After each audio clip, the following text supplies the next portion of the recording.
right where that hatch is going down to the forward fire room. We called them snipes. The engineers were called snipes, okay?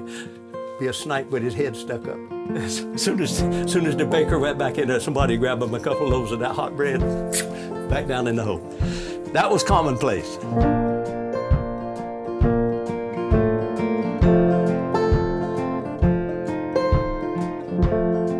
Topside, my name is Hoot Gibson. I'm a member of the volunteer staff at Patriots Point, assigned to USS Laffey.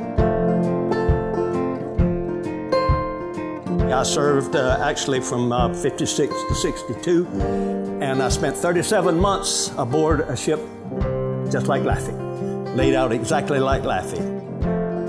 I was aboard the USS Rich, and I was staying, my home port was Norfolk, Virginia. And I went aboard the Rich in May of 1957, and I served 37 months aboard the Rich. I was a fire control technician, and what that is we acquired the targets, put the guns on the target, and fired those big guns. And I was lucky. I missed Korea, too young for Korea, and then I got out just as Vietnam got started. So they tried to get me to go back. I said, oh no, y'all done started a war now. I had a pleasure cruise.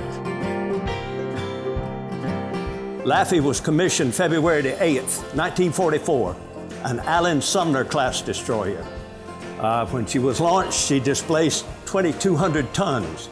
After she was fitted out and loaded with everything, she probably displaced 3,800 tons. She's 376 feet long. She's 41 feet wide on her beam. Fully loaded, she carries a 17-foot draft. That means she's 17 feet down in the water.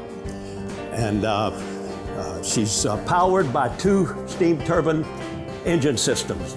They were very fast, rough riding. It was never a calm sea with a destroyer. You can't use salt water, and you can't drink salt water, so you got to have fresh water. This evaporator would take on seawater, evaporate it into steam, and then condense it back into fresh water for the boilers. So that would make somewhere around 1,000 gallons an hour.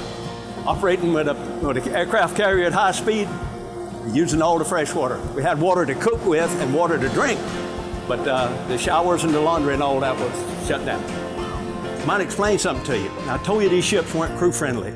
It was commonplace for these ships to roll back and forth like this, sometimes as much as 50 degrees, back one side of zero to the other.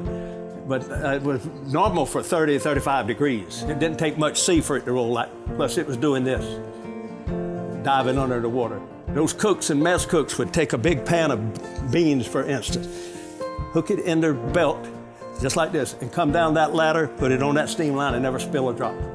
That's the barbershop. And I can tell you that when you went in there, you didn't tell him how to cut it because he didn't know how to cut it anyway. And then, you just sat down there and he cut it. And, but everybody looked just alike when they came out. But it was free.